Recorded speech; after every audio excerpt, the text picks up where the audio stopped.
నమస్తే, welcome to I dream inside politics with Kavitha. Hydraa అనే అస్త్రాన్ని రేవంత్ సర్కార్ తెర మీదకి ఎందుకు తీసుకొచ్చింది? దానికి చట్టబద్ధత లేదా? ఒకవేళ హైడ్రాతో ముందుకే వెళ్తే కోర్టు కేసులతో కోర్టు అడ్డుకునే ప్రయత్నం చేస్తుందా? దీనికి ఏమైనా ఎక్సెప్షన్స్ ఉన్నాయా? విద్యాలయాలతో పాటుగా హాస్పిటల్స్కి ఎగ్జంప్షన్ ఉందా? ఎవరెవరికి హైడ్రా వర్తిస్తుంది, ఎవరికి వర్తించదు? బోల్డ్ అన్ని డౌట్స్ ఉన్నాయి. మాట్లాడుకోవడానికి ప్రస్తుతం మనతో పాటుగా ఉన్నారు senior advocate and BJP MP Raghunandan గారు.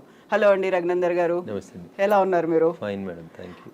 హైడ్రా అనగానే ఎందుకని ఫస్ట్ అదొక డైవర్షన్ పాలిటిక్స్ అనేది గుర్తొస్తోంది. నెక్స్ట్ బెదిరింపులు, భయపెట్టడానికి వాడుకుంటున్నారు అనేది అటు బీఆర్ఎస్ చెప్తోంది, బీజేపీ కూడా అదే మాట అంటోంది. మీరెలా చూస్తున్నారు? బీజేపీ ఆ మాట ఎప్పుడు అనలేదు, లీడర్స్ అంటున్నారే కొంతమంది. సో అభిప్రాయాలు రకరకాలుగా ఉండడంలో తప్పేం లేదు. మీ చేతికున్న 5 ఏళ్ళే 5 రకరకాలుగా ఉన్నప్పుడు వ్యక్తుల మధ్యలో అభిప్రాయ భేదాలు ఉండడాన్ని తప్పెట్లా పెడతారు? Bharatiya Janata party stands for nature. Narendra Modi garu చాలా స్పష్టంగా చెప్పినారు. తల్లి పేరు మీద 2 మొక్కలు నాటండి అని నరేంద్ర మోడీ గారు చెప్పినారు. చాలా మంది విమర్శించేటోళ్ళు విమర్శిస్తారు. ఎందుకు చెప్పినారు నరేంద్ర మోడీ గారు 2 మొక్కలు పెట్టండి అని? అంటే ప్రకృతి పర్యావరణం 2 దెబ్బతింటున్నాయి, ఎకలాజికల్ ఇంబ్యాలెన్స్ జరుగుతూ ఉంది, పర్యావరణాన్ని రక్షించాలి. ఉత్తరాఖండ్లు, కేదార్నాథ్ దేవాలయాలు, నిన్నగాక మొన్న జరిగిన వాయనాడులు, 2020 నవంబర్లో డిసెంబర్లో జరిగిన భాగ్యనగరం వరదలలో మునిగిపోవుడు, ఈరోజు మీరు ఈ ఛానల్ ఇంటర్వ్యూ చేస్తున్నప్పుడు ఉభయ తెలుగు రాష్ట్రాలు వరద నీళ్ళలో విలవిల్లాడ్డాలు, ఇవన్నీ జరుగుతున్నాయి. ఎందుకంటే ప్రకృతి విధ్వంసం జరిగింది కాబట్టి. ఆ ప్రకృతి విధ్వంసం జరగకూడదు అంటే చెరువులు, కుంటలు, నాలాలను రక్షించడం అనేది రేవంత్ రెడ్డి మానసపుత్రిక కాదు, రేవంత్ రెడ్డి కలగన్నది కాదు. చాలామంది తెలియక మీద చదివి మీద పేపర్లు చూసి గోల పెట్టేటోళ్ళు చాలా మంది ఎక్కువ అయిపోయారు. దానికి తోడు మీ యూట్యూబ్ ఛానల్లో చర్చలు, లొల్లులు ఎక్కువ పెడతా ఉన్నాయి. 1994లో అప్పటి కాంగ్రెస్ ముఖ్యమంత్రి దివంగత కోట్ల విజయభాస్కర్ రెడ్డి గారు మొట్టమొదటిసారిగా ఈ భాగ్యనగరంలో మీరాలం ట్యాంక్ అనేటువంటి ఒక చెరువు కబ్జా అయిందని చెప్పి కంప్లైంట్ వస్తే శ్రీమతి రేచల్ చటర్జీ అనేటువంటి ఒక ఐఏఎస్ అధికారిని పంపించి మీరాలం ట్యాంకులో కట్టిన అన్ని కన్స్ట్రక్షన్స్ని గులగొట్టిండు. ఎప్పుడది? 1994లో. 30 ఏళ్ల క్రితం జరిగిన ఒక సంఘటన మీరు తెలియదు, ఎందుకంటే మీరు కొత్తగా వచ్చిన రిపోర్టర్లు కాబట్టి. 30 ఏళ్ల కింద ఉన్న రిపోర్టర్లు ఎవరైనా అడిగితే చెప్తారు. ఇలా మీరాలం ట్యాంక్ ఉందా? కవిత గారు, ఇలా మీరాలం ట్యాంక్ ఉందా? రిపోర్టర్లు కాదు, లేదు. నన్ను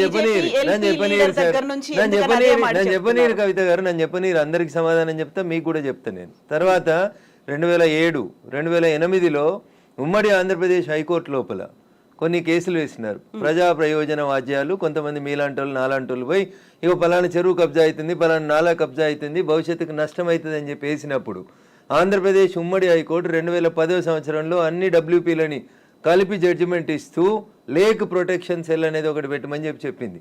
నేను ఇప్పుడు కాయిదాలు తెచ్చుకోలే కవిత గారు, if I'm not wrong and subject to correction.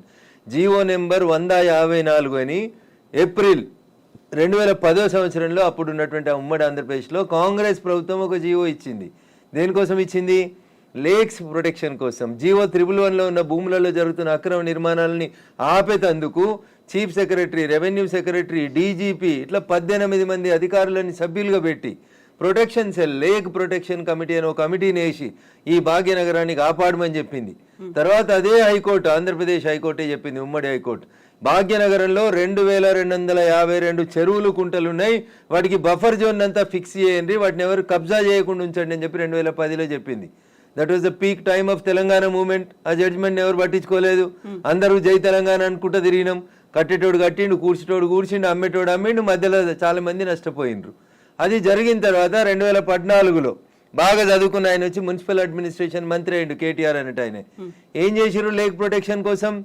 ప్రతి చెరువును సుందరీకరణ పేరిట ఆయన దోస్తుల కోసం, ఆయనకు నచ్చిన బిల్డర్ల కోసం, వాళ్ళ ఇంట్లో ఉండే రాజ్యసభ సభ్యుల కోసం, పోయేందుకు తొవ్వల కోసం ప్రతి చెరువుని నాశనం చేసి 10 ఏళ్లలో కాకతీయులు కట్టిన చెరువులకి మిషన్ కాకతీయ అని పేరు పెట్టినవని నాటకం పెట్టి భాగ్యనగరంలో ప్రతి చెరువుని, ప్రతి కుంటని పేరున్న అన్ని బిల్డర్లకి ఇచ్చి నాశనం చేసి 2020 నవంబర్ డిసెంబర్లో భాగ్యనగరంలో వరదలు వచ్చినాయి. నేను దుబ్బాక ఎమ్మెల్యే గెలిచిన ఒక నెల తర్వాత అప్పుడు ఏం చెప్పిండు కేసీఆర్?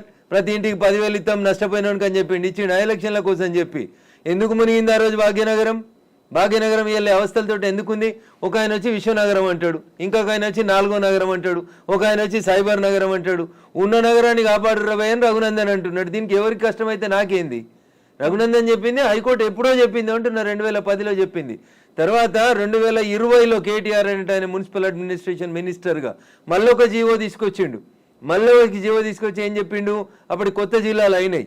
ఉన్న భాగ్యనగరాన్ని కాపాడలేనోడు, కూట్ల రాయి తీయలేని కేటీఆర్ అనేటోడు మళ్ళీ ఒక జీవో తెచ్చిండు.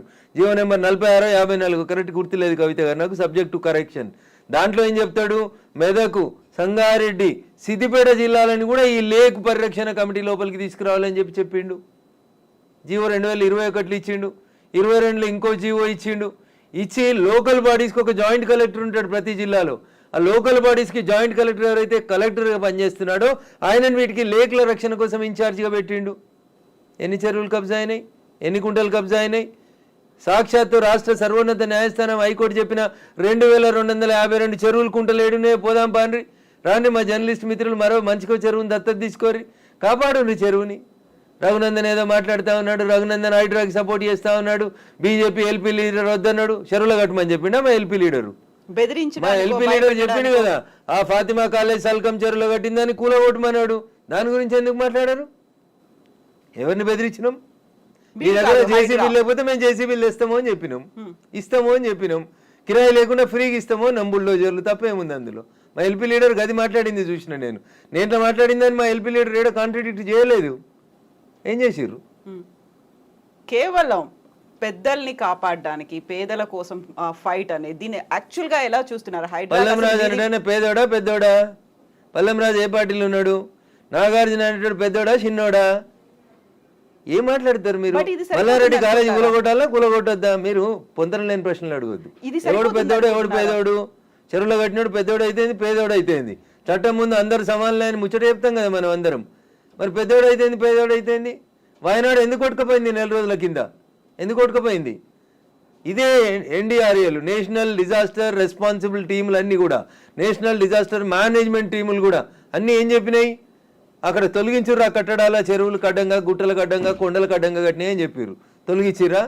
తొలగించలేదు. తొలగించకపోతే ఏమైంది? పార్లమెంట్ నడుస్తున్నప్పుడు లాస్ట్ మంత్లో చూస్తున్నాగా మనుషులు కొట్టుకుపోయారు కదా, ఊర్లు కొట్టుకుపోయినాయి కదా. మీరు ఎందుకు ప్రకృతిని విధ్వంసం చేస్తారు అంటున్నా. ఎవరిచ్చారు మీకు ఆ రైట్? ఒక సైన్స్ టీచర్ అడుగుతున్నా, పక్కకు పెట్టి రఘునందన్ ఎంపీ బీజేపీ మెదక్ పక్కన పెట్టి మాట్లాడుతున్నా. పర్యావరణ హితం కోరుకునే ఒక సైన్స్ టీచర్గా మాట్లాడుతూ ఉన్నా నేను. ఎకలాజికల్ ఇంబ్యాలెన్స్ జరగొద్దు అని చెప్తా ఉన్నా. ఎకలాజికల్ ఇంబ్యాలెన్స్ జరుగుతూనే ఈ వరదలు వస్తూ ఉన్నాయని చెప్తున్నా. వీళ్ళు ఎందుకు విలవిల్లాడుతుంది దేశమంతా? ఎందుకు విలవిల్లాడుతూ ఉంది? ఈ మాటని 1917లో ఒక రష్యన్ ఎడ్యుకేషనిస్ట్ చెప్తాడు, టిఆర్ మాల్తూస్. ఏమని చెప్తాడు? మనుషులు 2 into 2 4 అవుతురు, 4 into 4 16 అవుతురు, 16 into 16 326 ఇట్లా పెరుక్కుంటూ పోతా ఉన్నారు. కానీ మనిషి అవసరమైనటువంటి పంచభూతాలు గాలి, నీరు ఇవన్నీ పెరుగుతున్నాయి. అట్లా మీరు పెరిగినంత స్పీడ్గా పెరుగుతున్నాయా? పెరుగుతలేవు. కాబట్టి ఏ డే విల్ కమ్, భూమి తనకు బరువు ఎక్కువ అయిన రోజు, జనాభాని మనం నియంత్రించకపోతే తానే నియంత్రిస్తుంది అని చెప్పి 1917లో ఒక రష్యన్ ఎడ్యుకేషనిస్ట్ చెప్తే, 10th క్లాస్ బయాలజికల్ సైన్స్లో పాపులేషన్ ఎడ్యుకేషన్ అనే పాఠం పిల్లలకి చెప్పడాన్ని ఆచరిస్తామని ఒక స్టూడెంట్ అడిగితే, ఆచరిస్తా అని ఒక కూతురికే కన్ఫైన్ అయిన ఒక టీచర్గా అడుగుతున్నాడు. నేను ఇలా ఈ ప్రకృతిని విధ్వంసం చేసే హక్కు నీకెక్కడిది? అందుకనే వాల్కనోలు, అందుకనే సునామీలు, అందుకనే ల్యాండ్ స్లైడ్లు వస్తున్నాయి మన దేశంలో. You have to control. ఆ కంట్రోల్ ఎక్కడ తప్పింది? తక్కువ ధరకు వచ్చిందని చెరువులో. భాగ్యనగరంలో జనాభా పెరిగితే చెరువును కబ్జా చేస్తావా? కుంట జాగా తక్కువకి వచ్చిందని కొనుక్కుంటావా? కమిషనర్ని మేనేజ్ చేసి పర్మిషన్ తెచ్చుకుంటావా? ఐఎమ్ ఆస్కింగ్ దిస్ గవర్నమెంట్, ఎవరైతే కమిషనర్ పర్మిషన్ ఇచ్చిండో ముందు వాడిని రిమాండ్ చేయి. ఏ బ్యాంక్ అయితే లోన్ ఇచ్చిందో ముందు ఆ బ్యాంక్ మేనేజర్ని రిమాండ్ చేయి. ఇరిగేషన్ వాళ్ళు చూస్తూ కళ్ళు మూసుకొని కళ్ళుండి చూడలేని కబోదులైన ఇరిగేషన్ ఎస్సీలను రిమాండ్ చేయి. హైదరాబాద్ని కాపాడాల్సిన అవసరం లేదా? భాగ్యనగరం విశ్వనగరంగా విరాజిల్లాలనే వద్దా? నువ్వు కట్టినావా చెరువు? నువ్వు తోడినావా చెరువు? ఉన్న చెరువుని చంపే హక్కు నీకెక్కడిది? ఇట్లే మాట్లాడతాడు రఘునందన్. మీకు నచ్చితే మీ ఇష్టం, మీకు నచ్చకపోతే మీ కష్టం. దానికి నేనేం చేస్తా? ఆర్టికల్ 19 నన్ను మాట్లాడమని చెప్పింది, మాట్లాడతా. మీరు నేను మాట్లాడితే ఆ పక్కన ఉన్నాయని ఏం మాట్లాడితే నాకేం? ఎగ్జాక్ట్లీ ఇవన్నీ ఉన్నాయి. కాకపోతే పెద్దోడా? కోర్టు కేసులు అనేవి భారతదేశ సర్వోన్నత న్యాయస్థానం చెప్పింది, సుప్రీంకోర్టు, చెరువులు, కుంటలు, నాలాలు ఎవరు కబ్జా చేసినా నిర్దాక్షిణ్యంగా గులగొట్టమని చెప్పింది. ఈ దేశంలో సుప్రీంకోర్టు కంటే పెద్ద కోర్టు ఏంది? ఏం కోర్టు ఉంది అంటున్నా? ఎవరు పడితే వాళ్ళు స్టే ఎట్లా ఇస్తారు? ఎవరు ఇచ్చారు మీకు అధికారం? సుప్రీంకోర్టు చెప్పింది వినాలని హైకోర్టులకు లేదా? ఏం వినాలే? మొన్న పోయారు కదా హైకోర్టుకు అనురాగ్ యూనివర్సిటీ వాళ్ళు. ఆయన కాయిదాలు చూసి వారం రోజులు టైం ఇచ్చి తహసీల్దార్ను ఒకవేళ FTL ఉంటే తీసేయమని చెప్పిండ్రు. దానికి విద్యార్థులను అడ్డం పెట్టుకొని ఒక ఆయన, వెంచర్ను అడ్డం పెట్టుకొని ఇంకొక ఆయన, రాజకీయ నాయకులను అడ్డం పెట్టుకొని ఇంకొక ఆయన, ముఖ్యమంత్రి అన్నున్నాడని ఇంకొక ఆయన, ముఖ్యమంత్రి అన్నున్న కాలనీ అది దుర్గం చెరువు లేఅవుట్ కాదా? అది ఎట్లా లేఅవుట్ చేసిర్రు? అప్పుడు పర్మిషన్ ఇచ్చిన జిహెచ్ఎంసీ కమిషన్ని తెచ్చి ప్రాసిక్యూట్ చేయాలి కదా. దుర్గం చెరువు ఎన్ని ఎకరాలు ఉండాలి? వీళ్ళు ఎన్ని ఎకరాలు ఉంది? ఒక కొత్త చెరువు కట్టే సూరత్ లేదు కానీ ఉన్న చెరువులు మింగి రేపు భవిష్యత్ తరాల పిల్లలకి ఏమి ఇద్దాం అనుకుంటారు మీరు? ఏమిస్తారు? బంజారా హిల్స్లో, జూబ్లీ హిల్స్లో కొండల్ని కంకర మిషన్లు పెట్టి పిండి చేస్తూ ఉన్నారు దుర్మార్గులైన రాజకీయ నాయకులు. ఆపున్నా పర్మిషన్స్ అని రేవంత్ రెడ్డి గారు. ఎందుకు ఆపవు? నీ పార్టీలో ఏరింది ఎందుకు ఆయన? ఎందుకు ఆ కొండలు ఎందుకు కొడుతుర్రు? ఆపుర్రా కొండలన్నింటిని కొట్టే వాటిని. ఇది ఇప్పటికిప్పుడు జరుగుతున్న విషయం కాదు, ఏళ్ల తరబడి రాత్రికి రాత్రి జరిగింది కూడా కాదు. ఎవరో ఒకరు మొదలు పెట్టాలా? ఎందుకు జరగలేదు? ఎవరో ఒకరు, అరే ఇంతకాలం నువ్వు గడ్డి తిన్నావు, ఇలానే అన్నం తింటున్నావు, it is wrong in it. మీరు గడ్డి తిన్నారు కాబట్టి నేను గడ్డి తినాలా? నాకంటే ప్రభుత్వం ముందు తప్పు చేసింది కాబట్టి నేను తప్పు చేయాలనా? Once again I'm telling I'm not supporting Revanth Reddy. ఊరు బాగుండాలా వద్దా? పిల్లలు మీ కళ్ళ ముంగట వాయినాల్లో కొట్టుకుపోయినట్టు బురదలలో కొట్టుకుపోవాలని కోరుకుంటురా? నేను కోరుకుంటలేను. నా భాగ్యనగరం బాగుండాలని కోరుకుంటున్నా. ప్రపంచానికి హైదరాబాద్ ఒక కీర్తి ప్రతిష్టలు ఇచ్చిన నగరం. 400 సార్లుగా చరిత్ర ఉంది దీనికి. ఇంత మాట్లాడతారు. అసలు భాగ్యనగరాన్ని భాగమతి నది ఒడ్డున కట్టినప్పుడు ఎందుకు కట్టిర్రు? అప్పుడు ఏమైనా వరదలు రాలేదా? మూసీకి వరదలు రాలేదా? అప్పుడు ఏం తెలుసా హైదరాబాద్ చరిత్ర వీళ్ళకి మాట్లాడేటోళ్ళకి? ఈ ముఖ్యమంత్రి వచ్చి మూసీ ప్రక్షాళన అంటాడు, ఆ ముఖ్యమంత్రి వచ్చి కాళేశ్వరం అంటాడు, ఈయన 1,00,000 కోట్లు అంటాడు, ఆయన 1,00,000 కోట్లు అంటాడు. నేను వాళ్ళ కమిషన్ల కోసం మాట్లాడతలేను. నేను మల్లారెడ్డి గారు కడితే గులగొట్టుర్రి, పల్లారా ఐశ్వర్రెడ్డి గారు కడితే గులగొట్టుర్రి, నాగార్జున గారు గులగొడితే నేను కదా అందరికంటే ముందు మాట్లాడింది. కోర్టు స్టే ఇచ్చిందంటే ఎట్లా ఇస్తుంది కోర్టు అని అడిగినా. బరాబర్ అడుగుతా నేను. పొద్దున 6 గంటలకు కూలగొట్టుడు మొదలు పెడితే మధ్యాహ్నం లంచ్ మోషన్ అయింది, 3 గంటలకు స్టే అయింది. అది స్టే అని మీడియా మిత్రులు తప్పు రిప్రజెంట్ చేసిరు. స్టేటస్కో ఇచ్చింది, అది కూడా కరెక్ట్ కాదంటే నేను జడ్జి గారి ముందు కూడా ఇట్లే వాదిస్తా. నేను కూలగొట్టాలి అంటున్నా. 2014లో చెప్పింది అంటున్నా ఆంధ్రప్రదేశ్ ఉమ్మడి హైకోర్టు. ఏమని? ఎన్ కన్వెన్షన్ సర్వే చేయమని చెప్పింది హైకోర్టు. సర్వే చేసి హెచ్ఎండిఏ 2016లో రిపోర్ట్ ఇచ్చింది, అందులో 3.5 ఎకరాల ఎఫ్టీఎల్ బఫర్ జోన్ ఉందని. 2016 నుంచి ఇలా ఎందుకు కూలగొట్టలేదు అంటున్నా. కోర్టు ఉత్తర్వులను ఎందుకు ఉల్లంఘించారు? ఏం జరిగింది అనుకుంటున్నారు మీరు? ఏం జరుగుతుంది? వాళ్ళ కోడలు బ్రాండ్ అంబాసిడర్ అయింది చేనేతకి. ఆమెకి చేనేత తెలియదు, చీర తెలియదు. ఆమె తెచ్చి బ్రాండ్ అంబాసిడర్ చేసారు. ఆ సంబంధాలు ఏం సంబంధాలు వాళ్ళు చెప్పాలి, అప్పుడున్న వాళ్ళు చెప్పాలి. నాకేం తెలుస్తుంది? వాళ్ళకి ఆ రంగుల లోకంతో ఉన్న రక్త సంబంధం ఏందో వాళ్ళు చెప్తే బాగుంటుంది. నానోరు ఎందుకు ఖరాబ్ చేస్తారు? రంగుల లోకంతో రక్త సంబంధం అలా అనుకుంటే కేవలం ఎన్ కన్వెన్షన్ నాగార్జున దాని మీదే ఉంటుందా? ఇప్పటికి పద్మాలయ స్టూడియో మీద లొల్లిపెట్టింది రఘునందన్. ఇదే హరీష్ అని 6 అడుగులు ఉన్నాడు మాట్లాడిండు. మళ్ళీ పర్మిషన్ ఎట్లా ఇచ్చారు ప్రభుత్వం రాగానే? లాంకో హిల్స్ వక్ఫ్ భూమిలో ఉన్నారు. 10 ఏళ్ళు అధికారంలో ఉన్నాడు కేసీఆర్ అంటే. ఆయన ఒక రోజైనా మాట్లాడండి ఆ వక్ఫ్ భూముల గురించి? లగడపాటి కడుతుండని చెప్పి లాంకో హిల్స్ అంతా వక్ఫ్ భూములు దున్నుతాం, పల్గొడతాం, ఇరుగొడతాం అన్నారు. పర్మిషన్ ఎవరు ఇచ్చారో తెలుసా కవిత గారు? పద్మాలయ స్టూడియోలో అపార్ట్మెంట్లు కట్టుకోవడానికి పర్మిషన్ ఇచ్చింది ఇదే గౌరవనీయులు కేసీఆర్ గారు, కేటీఆర్ గారు, హరీష్ రావు గారు. ఆ రక్త సంబంధం ఏందో అడుగుండ్రు. జర్రంత అవతలకి పోతే ఎంఆర్ ప్రాపర్టీస్ అని ఒకటి ఉంటాయి. ఎంఆర్ ప్రాపర్టీస్లో రైతులు, తెలంగాణ రైతులు మా భూములు పోతున్నాయని ఏడిస్తే వాళ్ళకి పైసలు ఇప్పిస్తామని స్పీచ్లు ఇచ్చిండు. ఇదే కేటీఆర్, అదే హరీష్ రావు, అదే కేసీఆర్ అన్నట్టు. ఆయన 10 ఏళ్ళు మంత్రులుగా పదవి అనుభవించారు. ఎన్నడన్నా ఎంఆర్ ప్రాపర్టీస్లో భూములు కోల్పోయిన రైతుల గురించి మాట్లాడేందుకు వీళ్ళకి నోరు వచ్చిందా? ఎందుకు రాలేదనుకుంటారు కవిత గారు? కారల్ మార్క్స్ అని కమ్యూనిస్టు సిద్ధాంతకర్త చెప్తాడు, మానవ సంబంధాలన్నీ ఆర్థిక సంబంధాలనే చెప్తాడు. అందుకనే రాఘవేంద్రరావు సినిమాక్స్ని ముట్టలేదు టీఆర్ఎస్ పార్టీ. పద్మాలయ స్టూడియోస్లో అపార్ట్మెంట్లు కడుతుంటే సపట్లు కొట్టిర్రు. ఎంఆర్ ప్రాపర్టీలో తెలంగాణ రైతులు మునిగిపోతే నోరు మూసుకున్నారు. నాలాంటి ఎవడో మాట్లాడాలి కాబట్టి మాట్లాడడం మొదలు పెడతా ఉన్నాం. I stand for the poor only. నేను ఇప్పుడు ఈ రాష్ట్ర ప్రభుత్వాన్ని డిమాండ్ చేస్తా ఉన్నా. కానీ అమ్ముతురు కదా కోకాపేటలో ఎకరం 100 కోట్లు పెట్టి 100 ఎకరాలు అమ్మిండ్రు కదా. ఆ పక్కన ఇంకా 150 ఎకరాలు ఉంది ప్రభుత్వ భూమి. ఇప్పుడు ఈ ఇండ్లు పోతున్న వాళ్ళందరికీ ఒక 25 ఎకరాలు లేఅవుట్ చేయండి. ఈ పేదోళ్ళందరికీ మనిషికి 100 గజాల స్థలం ఇయ్యండి. ప్రధానమంత్రి ఆవాస్ యోజన కింద ఇంటి పైసలు 5 లక్షలు ఇయ్యండి. ఇందిరమ్మ ఇంటి కింద నువ్వు 5 లక్షలు. ఈ నాలాల మీద కట్టుకున్న వాళ్ళు, చెరువులు కుంటలలో కట్టుకున్న వాళ్ళ కోసం ఏంది కోకపేటలో 100 కోట్లకు ఎకరం పోయే భూమిలో వీళ్ళకి లేఅవుట్ చేసి 25 ఎకరాలు అక్కడ ఉప్పల్ బగాయితో లగాయితో అని పెట్టి అమ్మిర్రు కదా ఊడా యాక్షన్ పెట్టి. అట్లా ఈ గరీబ్ వాళ్ళందరికీ తీసుకొచ్చాడు కాలనీ కట్టు. వీళ్ళు అరువులు కాదా 100 కోట్ల భూమిలో ఉండేందుకు? 10 ఏళ్ల క్రితం కట్టుకున్న ఇల్లు కన్నం కూడా కూలిపోతుంది కదా, బాధపడుతురు కదా. వాళ్ళని తీసుకొచ్చాడు 25 ఎకరాలు లేఅవుట్ చేయి Revanth Reddy. Then I will support you, then I will congratulate you. అంతేగాని అసదుద్దీన్ ఓవైసీ ఇచ్చిన ఉడత ఊపులకు భయపడితే 400 కాదు 4000 స్టూడెంట్స్ ఉన్నారని బెదిరిస్తాడు. ఎందుకు సల్కం చెరువు కూల్తలేదు? కూలాలి కదా సల్కం చెరువులో ఉన్న ఫాతిమా మెడికల్ కాలేజ్. ఎందుకు భయపడుతున్నారు? ఏమవుతుంది రేవంత్ రెడ్డి గారు? మొదలు పెట్టినావు కదా, కొట్టేసేయన్ని. అపప్రద నీకెందుకు? మల్లారెడ్డితోటి పాత పగుందని, పల్లారాజేశ్వరరెడ్డి పార్టీ మారతలేడని కొడుతున్నారన్న చెడ్డ పేరు ఎందుకు? ముందు అసదుద్దీన్ ఓవైసీ తోటి మొదలుపెట్టు. సో మధ్యలో విద్యా సంవత్సరం అక్కడ ఆల్టర్నేట్ అనేది దసరా సెలవులు వస్తాయి కదా, ఇమీడియట్ గా ఆల్టర్నేట్ ఇంకో ఎందుకు దొరకదు? కాలేజ్ లో ఎందుకు దొరకదు? అకామిడేట్ చేయడానికి ఎందుకు దొరకదు అంటున్నా. ఒక్క రోజులో కట్టేస్తారు. ఇప్పుడు అంతా కిర్బీ షీట్లు అనే స్ట్రక్చర్లు వచ్చినాయి కదా, టెంపరీ స్ట్రక్చర్లు. 20 మొత్తం రింగ్ రోడ్ పక్కన అన్ని బిల్డింగ్లు ఖాళీగా ఉన్నాయి, తీసుకొని కట్టుకోమని ఉండ్రి. ఇన్ని రోజులు అనుభవించారు కదా చెరువులో కట్టుకొని, దానికి రెంట్ కట్టుర్రి ప్రభుత్వానికి. ఫీట్ కింద వసూలు చేయాలి రేవంత్ రెడ్డి గారు ప్రభుత్వం ఇవాళ. నిజంగా ఎవరైనా పేదలకు నష్టం జరుగుతుంది చెరువులలో తెలిసి తెలియక అమాయకంగా ప్రభుత్వం లేఅవుట్కి పర్మిషన్ ఇస్తే కట్టుకున్న వాళ్ళు ఉన్నారు, వాళ్ళందరినీ తీసుకొచ్చి కోకపేటలో పెట్టండి అంటున్నా. ఏంది ప్రాబ్లం ఏంది మీకు? గరీబులు అక్కడ ఇల్లు కట్టుకోదా కోకపేటలో?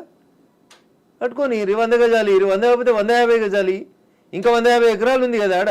నిజంగా నీకు హైదరాబాద్ శుద్ధి చేయడమే నీ లక్ష్యం అయితే రేవంత్ రెడ్డి గారు, కోకపేటలో ఉన్న 150 ఎకరాలలో ఎన్ని ఇళ్ళు పోతున్నాయో ఐడెంటిఫై చేయి, అందరికీ మంచికి 100 గజాలకు పట్టాలి, అప్పుడు ప్రజల్ని నర్శిస్తారు.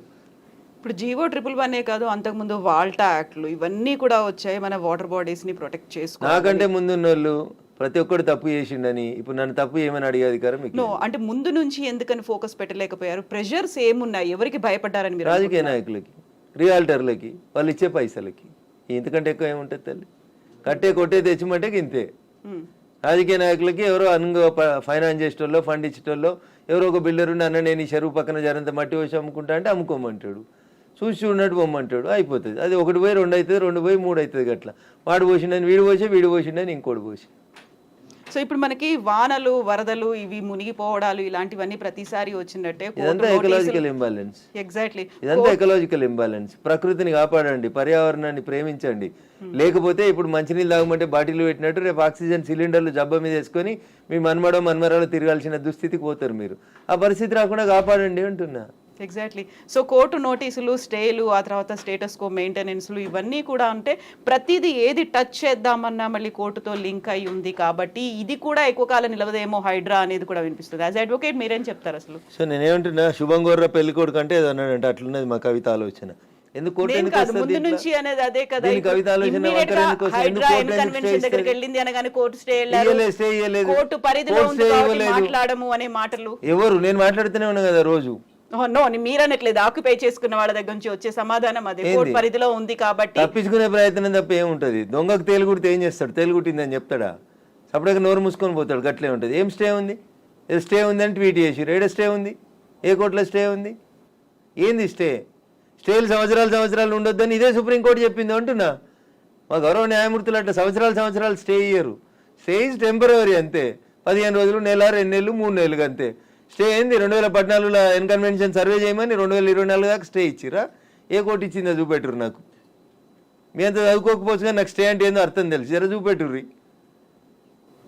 హైడ్రాకి విధి విధానాలు లేవు, సరిగా ఏది ఫామ్ చేయకుండానే ముందుకెళ్ళిపోతున్నారు. బుల్డోజర్ సర్కార్ని తీసుకొస్తోంది హైడ్రా పేరుతో అనే వాదనని ఎట్లా చూస్తారు మీరు? మీకు వచ్చిన కడుపు నొప్పింది. మీరు ఫేర్గా ఉన్నారు కదా, మీరు నీతిగా ఉన్నారు కదా, మీరు పర్యావరణం బాగుండాలని కోరుకుంటారు కదా, ఈ భాగ్యనగరం బాగుండాలని కోరుకుంటారు కదా. In what way you are agreed by it? మీకు వచ్చి నష్టమైంది అంటున్నా.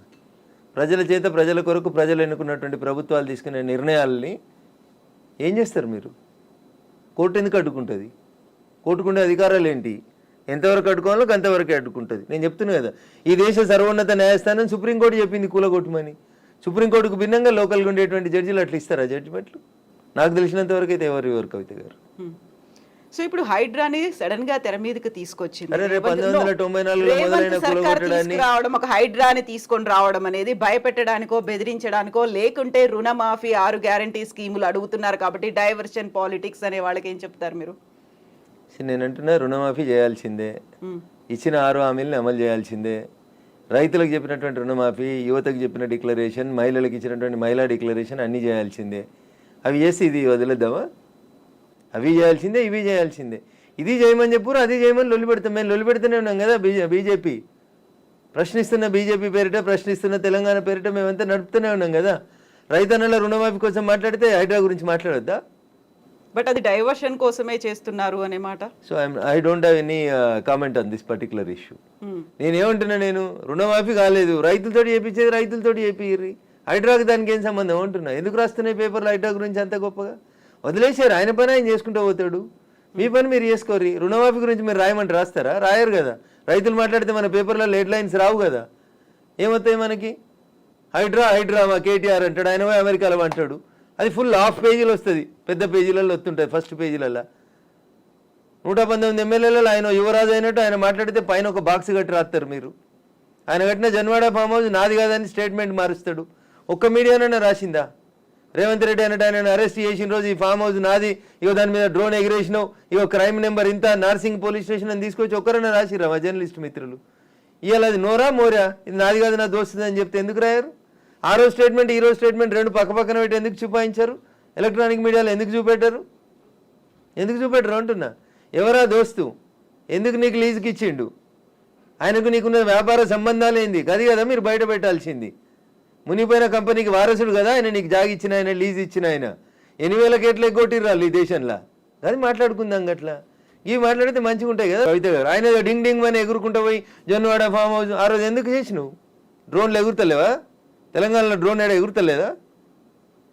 డ్రోన్ ఎగురిస్తే తప్ప ప్రతి పెళ్లిలో డ్రోన్ ఎగురుతుంది, ప్రతి బరాతలో డ్రోన్ ఎగురుతుంది, ప్రతి శ్రీరామనవమికి డ్రోన్ ఎగురుతుంది, ప్రతి వినాయక చవితికి. ప్రైవేట్ ప్రాపర్టీ మీద ఎగరడం అనేది నీది కాదు కదా ప్రాపర్టీ. నువ్వెందుకు కంప్లైంట్ ఇచ్చినావు? నీకెందుకు కడుపున వచ్చింది? జన్వాడ ఫామ్ హౌస్ నీది కాదు కదా, నీ దోస్తుంది కదా. ఒక ఎంపీ పార్లమెంట్ నడుస్తుంటే ఢిల్లీకి వెళ్ళి హైదరాబాద్కి వస్తే ఎయిర్పోర్ట్కి వెళ్ళి పట్టుకొచ్చి రిమాండ్ చేసారు కదా నార్సింగ్ పోలీసు వాళ్ళు. అప్పుడు ఎందుకు చేసినావు? నీది కాని ఫామ్ హౌస్లో, నీ దోస్తు ఫామ్ హౌస్లో ఎవరు నీ దోస్తు పేరు చెప్పు, ఆయనకు ఆస్తి ఎక్కడిదో చెప్పు, ఏ కంపెనీ పెట్టి షేర్లు ముంచిరో చెప్పు, ఏ కంపెనీ పెట్టి వాళ్ళ నాయన జైలుకు పోయిండో చెప్పు, గవి చెప్పు కదా. వాస్తవాలు జనాలకి తెలియకుండా చేస్తారు కాబట్టి నాలంటోడు మాట్లాడాల్సి వస్తుంది. హైడ్రామా అన్నారు, ఎవరు చేస్తున్నారు హైడ్రామా? అన్నోడు చేస్తున్నాడు అంతే. ఎవడు అన్నోడు పేరు చెప్తా చెప్తావా? వాని చరిత్ర ఏందో చెప్పిపోతే మీరు అన్నారు ఇప్పుడు హైడ్రామా చేస్తున్నారని. నేను చెప్పలేదు, ఆ పొరపాటున కూడా అనలే. హైడ్రా వాళ్ళ పనులు చేసుకుంటూ పోనీరు అంటున్నా. సల్కం చెరువును గులగొట్టిన రోజు రంగనాథ్ సంగతి అడుగుతాను నేను, రేవంత్ రెడ్డి సంగతి కూడా అడుగుతా. మొదలు పెట్టగానే అడ్డమైంది కాలాల కట్టే పెడతారు అంటున్నా. మల్లారెడ్డి కాలేజీని గులగొట్టకపోతే అడుగుతా నేను. స్టే ఇస్తే కోర్టుకు ఆర్గ్యూ చేస్తా, స్టే వేకెట్ చేయమని ఆర్గ్యూ చేస్తా. తప్పేముంది అందులో? నీతిగా ఉన్నా, నిజాయితీగా ఉన్నా కాబట్టి నిజాయితీ వైపే ఉన్నా, ధర్మం వైపే ఉన్నా, మా పార్టీ గట్టే ఉండమన్నది. గిట్లే మాట్లాడితే గడిదిక్కే ఉంటా. పేదవాళ్ళకు నష్టం అవుతుంది. రేవంత్ రెడ్డి దగ్గరికి పోతాం, లొల్లి చేస్తాం, కూలిపోతున్న వాళ్ళ కోసం అక్కడ లేఅవుట్ 25 ఎకరాలు చేయమని అంటుతాం. అది ధర్మం. అది కడుపు కాలినందుకు నిలబడతా ఖచ్చితంగా. So Raghunandan Rao advocate and రాజకీయ నాయకుడు ఇప్పుడు ఒకవేళ ఏదైనా మాట్లాడాలి అంటే ఊరికే అలా ఆరోపణ చేయకుండా ఆధారాలతో సహా చూపిస్తాడు అనేది. జన్వాడ ఫామ్ హౌస్ కి సంబంధించి మీ దగ్గర అన్ని ఆధారాలు ఉన్నాయా? నేను ఎప్పుడు దాని మీద ఇన్వెస్టిగేషన్ చేయలేదు. నేను ఎందుకని? నేను వ్యక్తిగత జీవితాల్లోకి ఎవరి జీవితాల్లోకి పోవాలనుకోలేదు. సరే, అప్పుడు రేవంత్ రెడ్డి పోయినాడు, ఆయన దగ్గర ఆధారం ఉంటేనే పోయిండని నేను అనుకుంటున్నా. అది వాళ్ళిద్దరికి సంబంధించిన వ్యక్తిగతమైన పంచాయతీగా చేసుకున్నారు వాళ్ళు. Let it be decided. నేను ఇవాళ అడుగుతుంది ఏంటంటే, మీకు జన్వాడ ఫామ్ హౌస్ నాది, నా వ్యక్తిగత జీవితానికి భంగం వాటిల్లింది, మా ఫామ్ హౌస్ మీదకి వచ్చి డ్రోన్ కెమెరా ఎట్లా ఎగిరేస్తారు, ఇవి రఘునందన్ మాట్లాడలే. ఆ రోజున యువరాజు కేటీఆర్ మాట్లాడిండు. మా ప్రైవేట్ ఆస్తులకు వచ్చి డ్రోన్ కెమెరాలు ఎగిరితే కేసు పెట్టమా అని మాట్లాడిండు. ఇవాళ ఆ ఫామ్ హౌస్ నాది కాదు అని చెప్పడానికి అది నోరా మోరా అని అడుగుతున్న, దానికి సమాధానం చెప్పు. ఏం పెట్టి కడిగిరు? ఫినాయిల్ పెట్టి కడిగిరా? 3 ఏళ్ల కింద రేవంత్ రెడ్డిని డిమాండ్ చేసిన రోజు నీ ఫామ్ హౌస్ ఎట్లయింది? ఇవాళ అది నిబంధనలకు వ్యతిరేకంగా పెట్టిరని గవర్నమెంట్ ఇన్వెస్టిగేషన్ చేస్తే అది నాది కాదు మా దోస్తుంది. ఇంత దారుణమైన అబద్ధాలు ఆడితే ఎట్లా? నేను అడిగిన దాంట్లో ఏమైనా తప్పుంటే చెప్పురు కవిత గారు. మీకు డౌట్ ఉంటే నేను ఆ రోజు కేటీఆర్ మాట్లాడిన మాట, ఈ రోజు కేటీఆర్ మాట్లాడిన మాటలు 2 పంపిస్తా. ఈ ఇంటర్వ్యూ మధ్యలో ఆపి అది ప్లే చేయండి, తెలుస్తుంది మీకు. జనాలకు వాస్తవాలు చెప్పుమర్రి. ఎస్. ఇప్పుడు పేదలకి సంబంధించి కూడా వాళ్ళు 30-40 ఏళ్లుగా వాళ్ళు ఆ ప్రాంతంలో ఆశ్రయం పొందుతున్నారు అనుకున్నప్పుడు వాటిని కూడా కూల్చేస్తున్నారు. Not only in Hyderabad, Mahabub Nagar కూడా వెళ్ళారు అని బీఆర్ఎస్ లీడర్స్ చూపిస్తున్నారు. ఎవరికైతే ఓటేసి గెలిపించుకున్నారో వాళ్ళు ఇప్పుడు వీళ్ళని పేదలు నిరాశ్రయులు చేస్తున్నారు అనేది. కవిత గారు, దీన్ని 2 పార్శ్వాలుగా చూడండి దయచేసి. హైడ్రా చేస్తున్న పనిని అభినందించుర్రు. చెరువులు, కుంటలు, నాలాలలో కట్టినవి తొలగించుండ్రు. ఒకవేళ అందులో నిజంగా గరీబోడు ఉంటే, ఎంక్రోచ్మెంట్స్ లేవు, పేదోడు బలైండు, అక్కడ ఒక మున్సిపల్ లేఅవుట్ అయింది, ఆ లేఅవుట్ ప్రకారం వాళ్ళు కొనుక్కున్నారు అని అంటే ప్రభుత్వం వాళ్ళకి ప్రత్యామ్నాయ ఏర్పాట్లు చేయాల్సిందే. It is an undisputed issue. మళ్ళీ చెప్తున్నా నేను, 2 రోజుల తర్వాత నేను అదే చెప్తా ఉన్నా మీకు. ఉప్పల్ బగాయితో లగాయితో, నాకు పేరు I'm not remembering or recollecting it proper.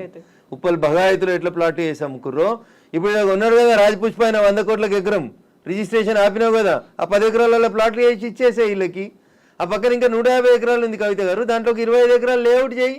ఈ ఇల్లు కోల్పోతున్న వాళ్ళందరికీ అంటున్నా your the custodian of the peoples money, అంతేగా నువ్వు ఓనరు కాదు కదా. ఇటు ఇల్లు కోల్పోయినా నష్టపోయిన ఆయనకి 100 గజాలు ఇవి అంటున్నా. 100 కోట్లకు ఎకరం ఉన్న భూమిలో 100 గజాలు ఇస్తే you will not feel happy Kavitha garu? ఉంటారా ఉండరా? కొంచెం కోపం తగ్గుతుందా తగ్గదా? ఇచ్చేయండి అంటున్నా. మియాపూర్లో 100 ఎకరాలు కొంతమంది పెట్టుబడిదారులు దోసుకున్నారు, కబ్జాలు చేసిర్రు, పంచురా భూముల్లో ఉంటుంది. ఇట్లాంటి వాళ్ళకి అమాయకత్వంతో, తెలిసి తెలియనితనంతో లేఅవుట్లు, చెరువులు, కుంటలలో ఎవడన్నా బిల్డర్ చేసిన మోసానికి బలైన పేదోళ్ళు ఉంటే బరాబరాలకు ప్రభుత్వం న్యాయం చేయాల్సిందే. కూలగొట్టడం ఎంత ధర్మమో పేదోని కాపాడడం కూడా అంతే ధర్మం. ఈ రెండు ఇన్సెపరబుల్ ఇష్యూస్. ఒక నాణానికి బొమ్మ బొరుసు ఎట్లుంటాయో చెరువుని కాపాడడం నీ బాధ్యతనే, నష్టపోయిన గరీబోని ఆదుకోవడం కూడా నీదే బాధ్యత. ఆదుకోవాలని కూడా ప్రభుత్వాన్ని మేము డిమాండ్ చేస్తాం. ఎగ్జాక్ట్లీ. ఇప్పుడు హైదరాబాద్ హైడ్రాకి సంబంధించి ఈ ఒక అంశం రన్ అవుతూ ఉన్నప్పుడే ఇంకొక అంశం కూడా తెర మీదకి వచ్చింది. మహబూబ్నగర్ పోవద్దా? మహబూబ్నగర్ లో చెరువు కబ్జా చేస్తే గులగొట్టొద్దా? ఎగ్జాక్ట్లీ. సిద్దిపేటలో చెరువు కబ్జా చేస్తే గులగొట్టొద్దా? వరంగల్ కూడా పోవాలి, ఏడికైనా పోవాలి. తప్పేముంది అల్లారు? నేను ఏమంటున్నా, చెరువు నువ్వు కట్టలేదు, చెరువు నువ్వు కాపాడలేదు, కాపాడకపోతే కబ్జా చేయకుంటున్నా నేను. What is wrong with me? నేను మాట్లాడింది అంటే ఏమన్నా తప్పుందా? చెరువు ఎప్పుడో మా తాతలు కట్టిరు, కాకతీయులు కట్టిరు అని మిషన్ కాకతీయ పెట్టినాం కదా. కాకతీయులు కట్టిన చెరువును కూర్చేద్దాము ధైర్యం నీకెక్కడిది? మహబూబ్ నగర్ అన్నారు, మీరు ఏమంటున్నా సిద్దిపేటకు రాని, కరీంనగర్కి రాని, నిజామాబాద్కి రాని, వరంగల్కి రాని, చెరువు ఏడ పొడిస్తే ఆ ఊరికి రాని అంటున్నా. దానికి ఊర్లు ఎందుకు ఇంకా? చెరువులు తెలంగాణ మాది కాదా? మీరెవరు అంటున్నా చెరువులు కుంటలు నాలాలు కబ్జా చేసేందుకు? నెక్స్ట్ జనరేషన్ కూడా కావాలి కదా. కొంగలు లేవు, ఊర పిచ్చుకలు లేవు, నెమలు లేవు, జింకలు లేవు, దుప్పులు లేవు, కనబడతలేవు అని అంటున్నా. నేను సైన్స్ టీచర్ కాబట్టి మీకు యాడ్ చేస్తా. ఒకప్పుడు రాక్షస బల్లి ఉండే, ఇలా కనబడుతుందా కవిత గారు? మన చోట మీ పిల్లలకి మీరు ఏం చెప్తున్నారు? మీరు ఏం చెప్తున్నారు? టీవీ పెట్టి రాక్షస బల్లి బిడ్డ డ్రాగన్ అని చూపిస్తున్నారు మీరు. జూ పోతే జూ ముంగటోటి చిల్లతోటి తయారు చేసిన రాక్షస బల్లి కనబడుతుంది. అట్లా రేపు చెరువులు కుంటలు అంతరించిపోతే, ప్రకృతి పర్యావరణం దెబ్బతింటే మన పరిస్థితి కూడా గాడికే వస్తుంది. దీన్నే ఎకలాజికల్ ఇంబ్యాలెన్స్ అంటారు. ఇది అర్థం కాక ఎవరు పడితే వాళ్ళు రాజకీయ నాయకులు ఏది పడితే అది మాట్లాడితే నేనేం చేస్తాను? బట్ ఇదంతా స్వచ్ఛందంగా రావాల్సినటువంటి ఒక అవగాహన, లేకపోతే ఫైట్ చేయాలనేటువంటి ఒక ఆలోచన రావాలి. అది ఎందుకని వ్యక్తిగతంగా కూడా రాలేదు? వాళ్ళ మీద ఏం ప్రెషర్ ఉంది అనుకుంటున్నారు మీరు? నేనేమంటున్నా, మంచి కోరుకునేటోళ్ళు 10 మంది ఉంటే చెడు కోరుకునేటోళ్ళు 90 మంది జరుగుతూ ఉన్నారు సమాజంలో. దానివల్ల ఈ పొరపాటు జరిగింది. నిన్న పొరపాటు జరిగింది, ఈరోజు మేల్కుందామా వద్దా? మన కళ్ళ ముంగట వాయనాడు జరిగింది, మన కళ్ళ ముంగట ఉత్తరాఖండ్ జరిగింది, మన కళ్ళ ముంగట కేదార్నాథ్ జరిగింది. శివుడు ఆజ్ఞ లేకపోతే చీమ గర్వదే అని చెప్తారు. కేదార్నాథ్లో శివయ్యని దర్శనం చేసుకోవడానికి మంచి భక్తి శ్రద్ధలతోటి పోయారు అమాయక ప్రజలు. కొట్టుకోపోలేదా వరదలల్లా? బట్ ఇక్కడ ఉత్తరాఖండ్ కావచ్చు, కేరళ కావచ్చు, మిగతా పర్వత ప్రాంతాల్లో ఉన్నట్టు దాంట్లో వినిపించేటువంటి వాదన అక్కడ డెవలప్మెంట్ కావాలా, డెవలప్మెంట్ వద్దంటున్నారా మీరు అనే వాదన కూడా ఉంటుంది కదా. డెవలప్మెంట్ మేరట మీరు ప్రకృతిని విధ్వంసం చేస్తారా? ఏం చేస్తారు? చేస్తే ఇట్లే కొట్టుకుపోతారు. మరి వయనాడులో కొట్టుకుపోయినప్పుడు బాధపడకుర్రి, హైదరాబాద్లో వరదలు వచ్చి చచ్చిపోతే బాధపడకుర్రి, ఇంటి ముంగట మాన్యువల్ ఆడుకుంటూ పోయి 2 నెలల పిల్ల పడితే బాధపడకుర్రి. మరి ఆ రోజు ఎందుకు బాధపడుతురు? 18 ఏళ్ళ మీ కూతురు కాలేజీకి వెళ్ళి ఇంటికి వస్తూ కనిడకొండ మీద కొట్టుకుపోయి అంబర్పేట చెరువులో శివమై తేలిన రోజు బాధపడకుర్రి, మరి సంతోషపడుర్రి, మంచిగా అయిందన్నుర్రి. మరి ఆ రోజు ఎందుకో నటిస్తారు. వరదలు వచ్చినాయని భోజనాలు, బట్టలు పంపిణీ చేసుడు, చందాలు కలెక్ట్ చేసుడు చేస్తారు కదా. డ్రామాలు ఎందుకు? మరి నాశనం చేసింది ఎవరు అంటున్నా. నన్ను అడిగితే తెలంగాణ కాదు, మొత్తం దేశంలో ఉన్న అన్ని చెరువులు కుంటల్ని కాపాడాల్సిన బాధ్యత ఆయా రాష్ట్రాల్లో ఉన్న ప్రభుత్వాలే తీసుకోవాలి. వాట్ అబౌట్ కేంద్ర ప్రభుత్వం? కేంద్ర ప్రభుత్వానికి దాంట్లో రెస్పాన్సిబిలిటీ తక్కువ ఉంటుంది తల్లి. మేము వచ్చి ఇక్కడ ఏమైనా చేసినాం అనుకో, ఏం మాట్లాడతారు మీలాంటి జర్నలిస్టులు? పొద్దున్నే స్టూడియో పెట్టి కేంద్రం రాష్ట్ర ప్రభుత్వాల విధులలో జోక్యం చేసుకుంటా ఉంది, ఇది రాష్ట్రం సబ్జెక్టు, కాపాడమని రాష్ట్రాలకే చెప్తున్నాం. మేము పాలించే రాష్ట్రాలు కూడా 18 ఉన్నాయి కదా, ఆడ కూడా అప్పుడప్పుడు మేము బుల్డోజర్లు పెడుతున్నాం కదా దేశవ్యాప్తంగా. పెట్టుర్రు మీరు కూడా, మిగతా ముఖ్యమంత్రులు కూడా పెట్టుర్రు. Yes, Raghunath.